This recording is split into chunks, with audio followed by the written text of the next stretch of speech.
this is Max. Welcome back to another CSR video. I'm here with the Jack Roush Edition Mustang. I've been using it in live, and pursuant to a request from a viewer, I'm going to give you a quick live racing review, set up and tune for this particular lobby for this particular car. Now, the Jack Roush Edition has a few things going for it. It's a dyno beating car. It also can get lobby advantage pretty easily, and in combination with both, it makes it quite a formidable car in live. You do have to launch it around 3K and instant second and nitrous to get the best runs out of it, but it's definitely a fast car that can easily get ahead of other opponents and win in this particular lobby. Now, based on a few test runs I've already had, I suspect I'm in 11.6 with some of the better cars running 11.4s, with the slower cars running up to 11.8s, but generally speaking 11.6, 11.5 runs for most cars. When I'm talking about a good versus bad car, this is a good car. This is probably not as well set up. And then earlier we had a Z in here with 3 stars that struggled a bit. Generally speaking, 5-star, full fusion, set up elite tuner car should do well in here. But again, without full elite levels, elite tuner cars are always slightly gimped. Now, I haven't, wow, nobody's available to race. So let me jump out and back in. I'm going to jump out, show you guys the setup and tune real quick, and then we'll go back in and take a look at the car again.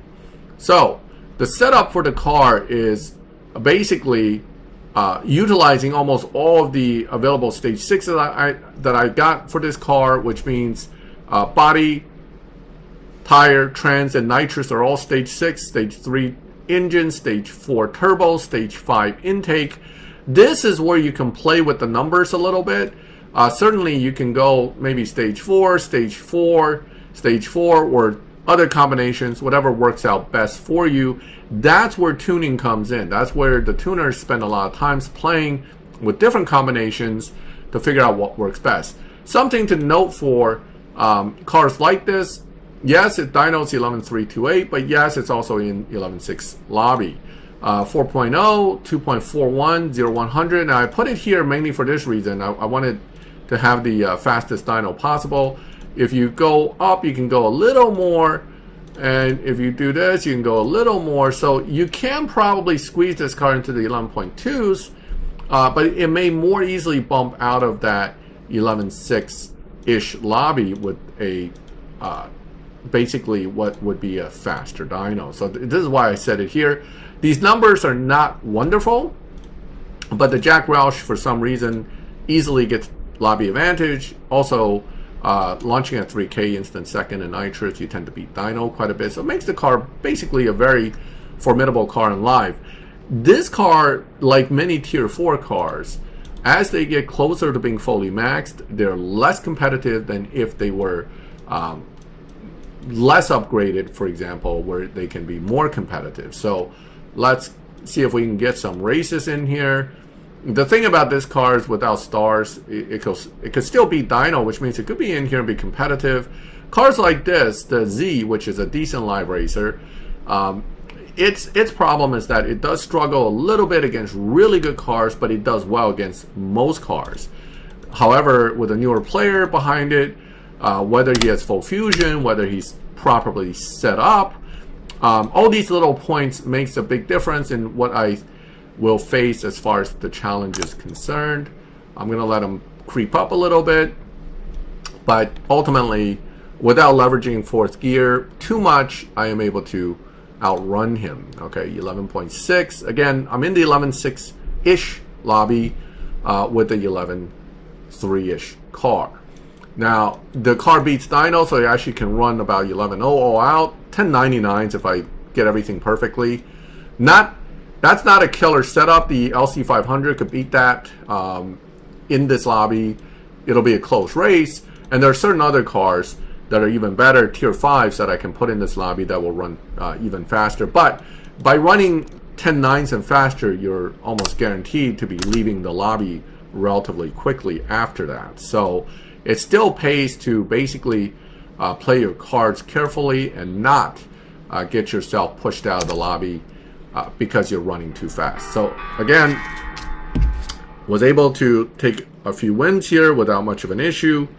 As you can see, this car is a little bit quicker, but again, without pushing into the 11 3s, 4s too often, I should be fine staying in this lobby with this car. So this is a decent live racer. Again, in the slower lobbies, 12-2, it'll be even better, or 12-6, where it really could shine. But at some point, you're sacrificing too much parts, and therefore Evo. So there is a balance. And tier 4s, unfortunately, Jack Roush is not that quick at tier 4. You really need a lot of upgrades to get it into even a decent speed lobby like the 11s. The LC500, the NSXR, because they're so much quicker fully maxed. They're a little bit different. But this car, wow, this guy's just not catching up. I let him win, but oh no, I didn't let him win. Almost let him win. That was a really interestingly slow run. Okay, I think he screwed up somewhere, so you want to re-challenge. Let's do it again. Without stars, LC500, I don't think his car's set up very well. I'm not really surprised that he runs that slow, but it's not good to run that slow, let's put it that way. He probably could do better, but I feel like his car just struggling overall. Here it comes. I'm going to edge him out slightly again. What do we got? Alright, better, but not quick. Alright, now, so that is essentially the Jack Roush's live runs. I think I've proven my point that it's pretty competitive in this lobby. Sure, I don't have really good tunes in here, or really veteran players in here with good tunes racing me. It's mostly racing newer players, but without a doubt, the car is competitive. Is it possible to run into some really good players that'll beat you? Absolutely. There's probably, I would say, depending on the specific lobby, there is no one car that will never get beaten by another car. It's just a matter of, are you going to get beaten, by whom you get beaten, by how much you get beaten, and what their tune was. Okay? Now, mind you, just because they beat you doesn't mean that they're going to have a good time later with that same car in the same lobby. A lot of times, by beating Dyno or some other method to beat you, they will get pushed out of the lobby pretty quick. Now, that car obviously is running under Dyno to get that 11.58. He can get away with that maybe once or twice more in this lobby before something will catch up to him, versus if you can run slower than Dyno and still win, it's always a better thing. So, all right, last race, and then we're going to go back and tie up this video. Okay, let's see. Here we go. Again, I'd like this car. I just think it's too slow. I'm not impressed with it because of how slow it is. It really needs to be quicker. If this was not as well upgraded and in here, I'll be happier with it, but unfortunately, that's just not going to happen. So that's the downside to this car. It'll do well, but it's really a 12-second car. I mean, it sits more comfortably in the 12s, and I don't want to go that slow in most of my races. 11s, I'm pretty tolerant of. I prefer to be in the 10s and faster, but I'm also not a 7-second lobby guy, so I don't go into the really crazy quick lobbies like 7s. I just stay in between 9s and high 11s is where I tend to hang out. Okay, all right. So I raced the Supra. He ran slower the first time. He ran better the second time. Bottom line is this car can still beat him. Now, so can I push this car? Yes. Do I want to push this car? No. It's how you make these lobby advantage cars last. Is you don't push it too hard. You just drive it, win a little, win a little, win a little. Once in a while you take a loss, but bad shifting, early downshift, whatever. You got to get the hang of your car's acceleration, its ability to re-accelerate, and you have to be able to judge the other opponent's cars, whether it's a top-end fast car, lower-end fast car. Is it going to catch you? That's tricky because even looking just at GR Supras, there are ones that are topping out quick, and then there are ones that basically are tuned to run real high top speed, and they're all in the same lobby. So you have to get the hang of your car to kind of show, to control your car better, to kind of be able to show your opponent that you're able to beat them always by a little bit. Okay, so let me just run the car all out once just to see what I get. I haven't really put too much effort into finding this out in this tune. And what do we got? 10.955.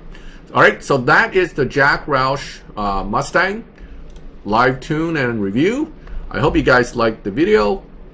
Wait, let's go back to the car. Where's the car? Okay, here we go. I hope you guys liked the video. Feel free to comment on this. If you have any comments to make them in the video comments once it's available. If you prefer this in a different lobby, there's nothing wrong with that. Slower lobby, faster lobby. I wouldn't necessarily push this car into any faster than this because you're too close to fully maxed and you won't have much lobby advantage or ability to maybe beat Dyno as much.